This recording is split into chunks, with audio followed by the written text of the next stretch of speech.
Alors, bonjour à tous, bienvenue à nouveau sur ce live qui se déroule autour du challenge Coding Game, le Fall Challenge 2020. Donc, la compétition est désormais terminée. Je crois que tous les matchs de rerun sont finis. Non, je vois qu'il y a encore Walla qui a encore quelques matchs à faire. Alors, le challenge s'est terminé ce matin à 10 heures.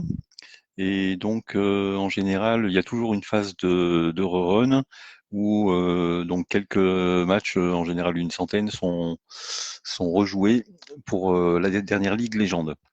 Alors donc on voit qu'en Ligue Légende, donc il y a quand même 81 personnes. Hein. Donc lorsqu'elle s'était ouverte vendredi soir, eh bien donc je crois qu'on était à une vingtaine de personnes, c'est tout. Donc là ça c'est bien. Voilà, il y a pas mal de participants qui ont réussi à passer.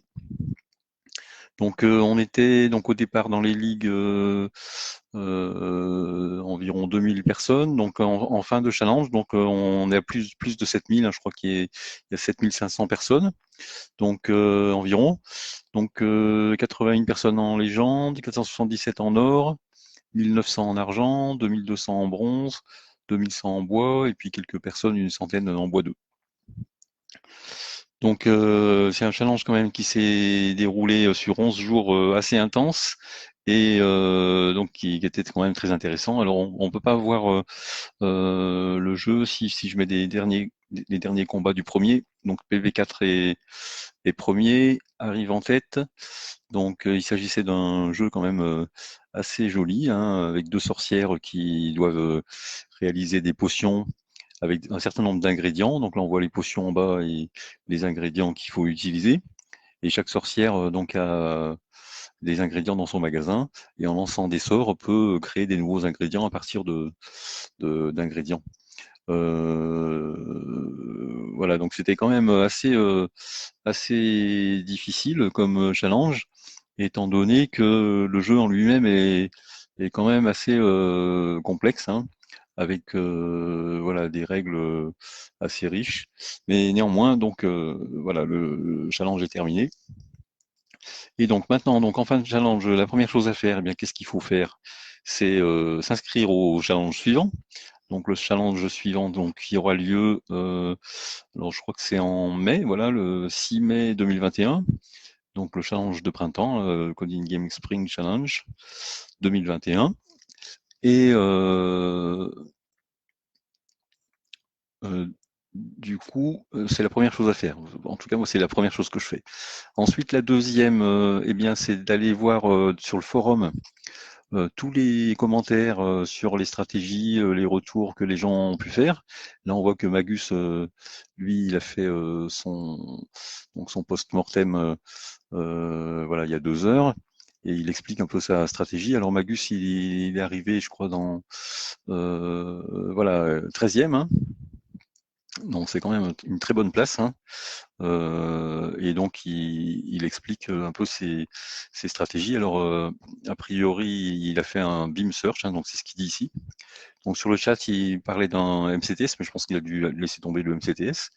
Et donc il a pris le beam search et donc il explique plus ou moins sa stratégie ou les particularités de simulation, comment il fait pour simuler l'adversaire, etc.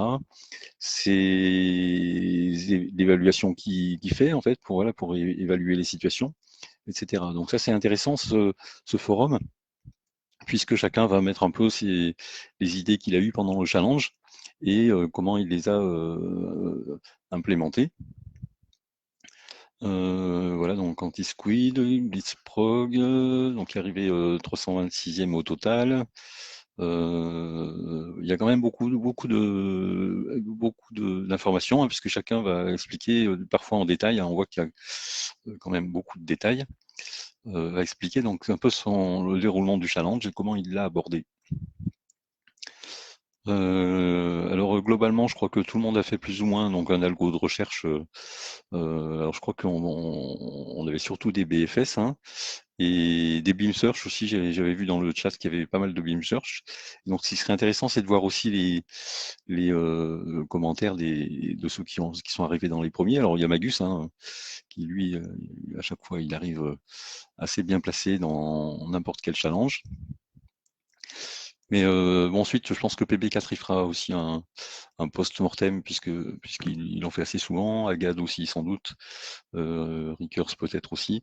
Et donc, c'est vrai que les stratégies des premiers, alors des fois, elles sont assez impressionnantes parce qu'on se dit déjà, des fois, il y a des idées auxquelles on n'aurait pas pensé. Et puis ensuite, même si on y avait pensé, on n'aurait peut-être pas été capable de les coder.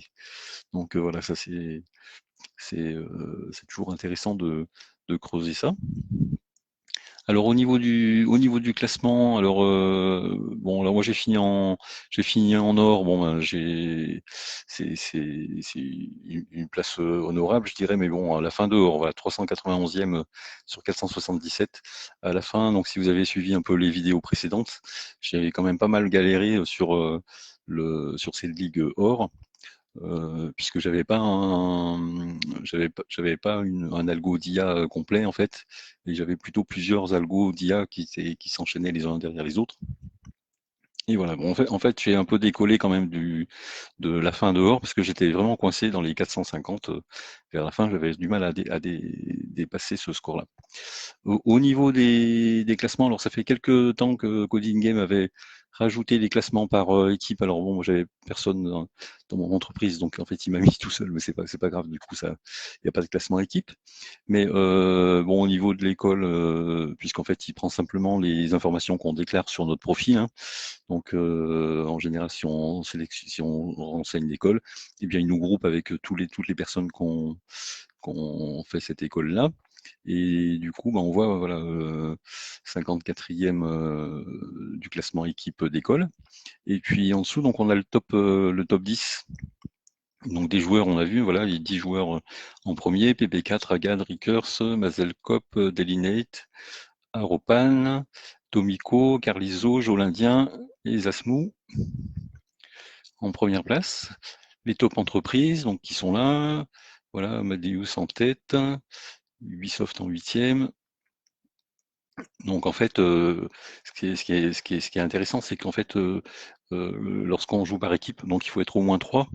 Eh bien, c'est la somme, plutôt la moyenne des points des joueurs, alors qu'ils sont un peu pondérés. Je crois que le premier, il gagne un peu plus de points, et le deuxième un peu moins. Et du coup, voilà, ça donne un petit classement des entreprises. C'est toujours intéressant. Au niveau des écoles aussi. Donc ça, c'est une fonctionnalité que Coding Game a ajouté. Voilà, ça fait 2 ou 3 challenges qu'ils ont ça.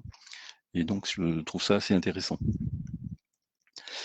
Alors, si on reprend donc le forum, alors Magus, alors qu'est-ce qu'il dit?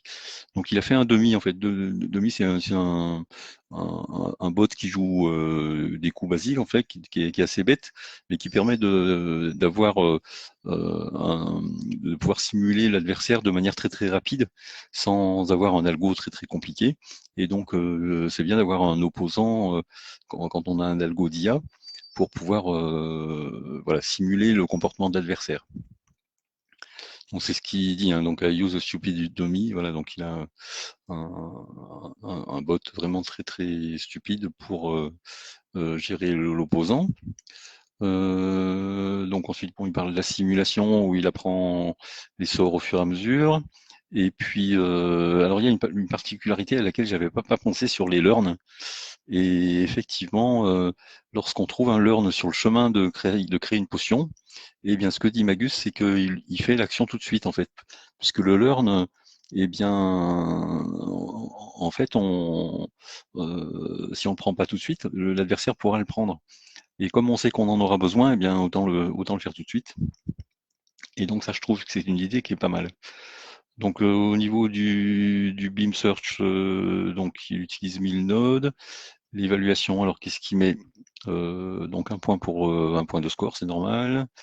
Alors, un point pour chaque ingrédient en bleu, 2 pour chaque ingrédient en vert, 3 pour les oranges et 4 pour les jaunes. 1,1 point pour chaque potion créée et 0,5 pour chaque sort appris. D'accord, ah oui, ça c'est pas mal comme évaluation du coup. Comme ça pousse son IA à la fois à créer des potions, bon, à faire le maximum de points, ça c'est normal, à garder des ingrédients intéressants. C'est vrai que ça, moi, j'avais pas pensé à ça, c'est-à-dire que un petit peu, mais pas à ce point-là en fait. Et là, on voit bien qu'en fait, c'est presque plus important de garder des ingrédients intéressants que de marquer un point dans le score. Bon, même si les points du score, en général, ça va de 10 à 20, puisque c'est le prix des potions. Ça pousse à apprendre des nouveaux sorts et puis aussi à créer des potions. Ok, ça c'est pas mal. Alors ensuite, le coefficient de patience. Bon, alors ça, quelque part, c'est pour dégrader un peu l'évaluation en profondeur. C'est-à-dire que si on a une évaluation de, je dirais, de 10 au niveau 1, eh bien, à ce moment-là, on va faire multiplier par 0,95 puissance le niveau, donc ça fait puissance 1, donc on aura multiplié par 0,95. Et si on est niveau 0, alors en général on part de 0 parce que puissance 0 ça fait 1. Et comme ça, l'évaluation au niveau 0, eh bien en fait, elle vaut toujours l'évaluation. Ça c'est l'évaluation fois 1. Par contre, l'évaluation au niveau 1, c'est l'évaluation fois 95. L'évaluation niveau 2, c'est des fois 0,95 fois 0,95. Et comme ça, la situation est évaluée de moins en moins fort, plus on descend en profondeur, puisque si on trouve un bon coup très loin, en fait, eh bien, il faut qu'il pèse moins qu'un bon coup tout près, en fait, hein. Donc, c'est ce qu'ils appellent le coefficient de patience. Moi, j'ai appris ce mot sur le site, hein, en fait. Voilà, on apprend toujours des termes intéressants. Alors, c'est ce qui met, hein, c'est l'évaluation 0,95 puissance la profondeur. Et fun fact, donc ça, oui, donc c'est ce qu'il met. Son premier code était un MCTS sans évaluation et il était 50e de la Ligue Gold. Oui, c'est ce qu'il me disait. Oui, effectivement, il était au milieu de la Ligue Gold à un moment donné. Et c'est là qu'il m'avait dit que son MCTS, il tournait entre 4000 et 5000 parties complètes en tout, donc sur les 50 millisecondes. Donc c'était pas mal. Bon, tiens, je vais lui mettre un j'aime. En général, je mets des j'aime partout. Anti-Squid, merci pour ce contest. Euh,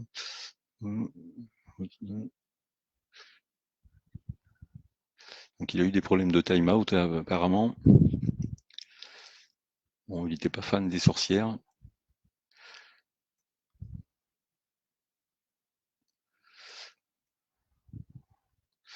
Ok, je vais lui mettre un j'aime aussi. Blitzprog. Alors, Blitzprog, lui, il est bavard, hein.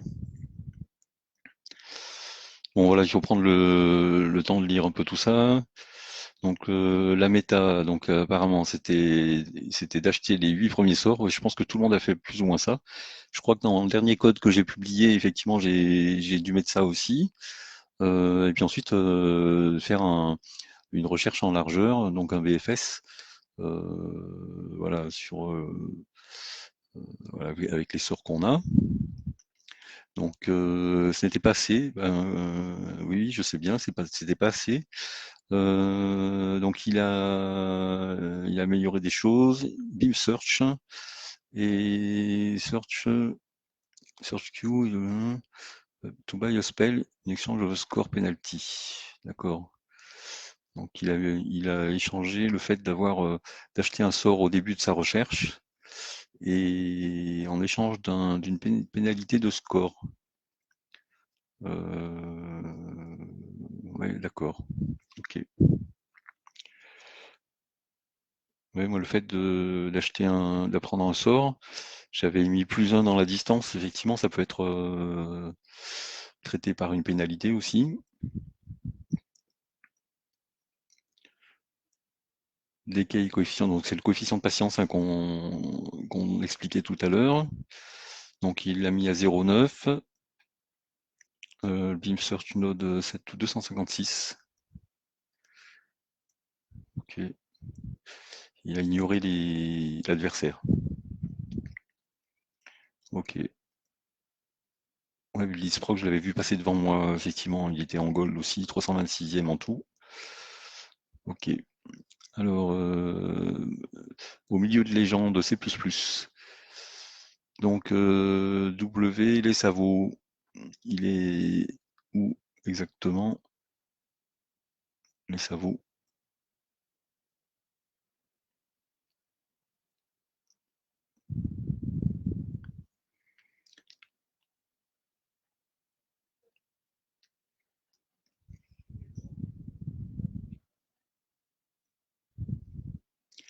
Je l'ai passé. Du coup, on va remonter et faire la recherche.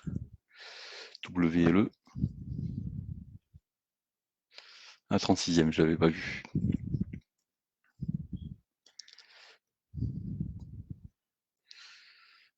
Ok. Ouais, les matchs en légende, hein, un coup on perd, un coup on gagne, hein. Enfin, euh, voilà. Même au démarrage, en fait, il a eu du mal à démarrer. Mais bon, 36e place en légende, hein, c'est une très très bonne place, hein. Alors, qu'est-ce qu'il a fait? Donc, il a essayé de faire un Monte Carlo. Ok.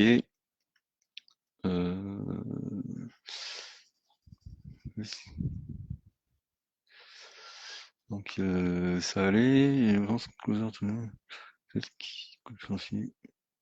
Oui, il aurait pu atteindre le bas de légende en fait, avec le Monte Carlo.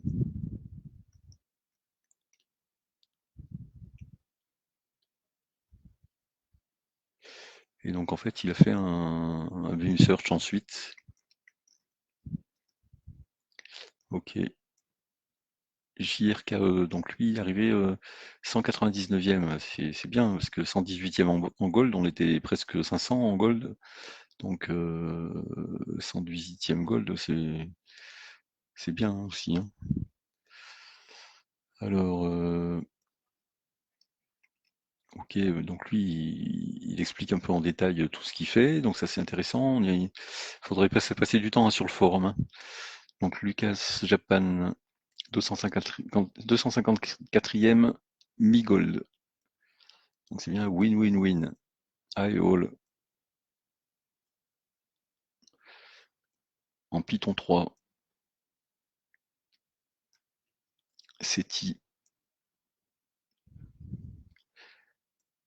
Donc en plus il pose une question à Magus, Magus répond. Donc ça c'est bien. Donc Semera qui pose la question pourquoi pas simplement les score points pour les potions créées.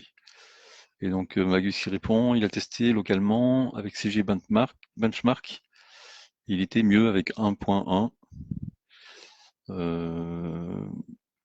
Il 0.1 est utile en cas d'égalité entre deux nœuds. D'accord. Faire une potion et voilà, est utilisé pour trancher en fait. Oui, ok. D'accord. Il y a plein de petites astuces comme ça qui sont données. Rocky Melette. Rocky Melette, je l'ai pas vu en cours de challenge. Alors, euh, il a fini combien lui? Rocky Molette. Je vais chercher ici. Rocky. Rocky Mulette. D'accord, oui, il est en argent, 658e. Ok.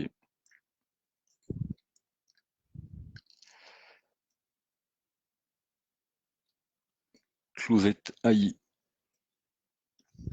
14e place. Bah, très bonne place, hein. Il est pas dans le top 10, mais il est pas loin, hein. Donc, merci. Voilà. Bon, faudrait que je fasse mon, mon petit retour aussi, très modestement, parce que j'ai pas du tout les mêmes places hein, dans le classement. Mais bon, c'est toujours intéressant de mettre un peu les idées qu'on a eues. Voilà. Eh bien, donc, en tout cas, ben, merci au site Coding Game hein, pour avoir organisé ce challenge. Toujours très intéressant. Voilà, donc le jeu était quand même particulièrement joli, hein. Je crois que beaucoup ont dit que les graphismes étaient parmi les meilleurs que ceux qu'on a vus hein, depuis, depuis qu'il existe les challenges sur Coding Game. Même si en général ils sont généralement très bien faits, hein. Mais ceux-là en particulier étaient quand même très très bien réussis. Donc le jeu était assez, je dirais, complexe hein, quand même, hein. Et donc ça nécessitait de mettre en œuvre des algos quand même de manière assez efficace. Et donc merci aux participants. Et puis donc on se retrouvera sans doute pour un prochain challenge, donc au Coding Game, cette fois Spring Challenge 2021. Allez, au revoir.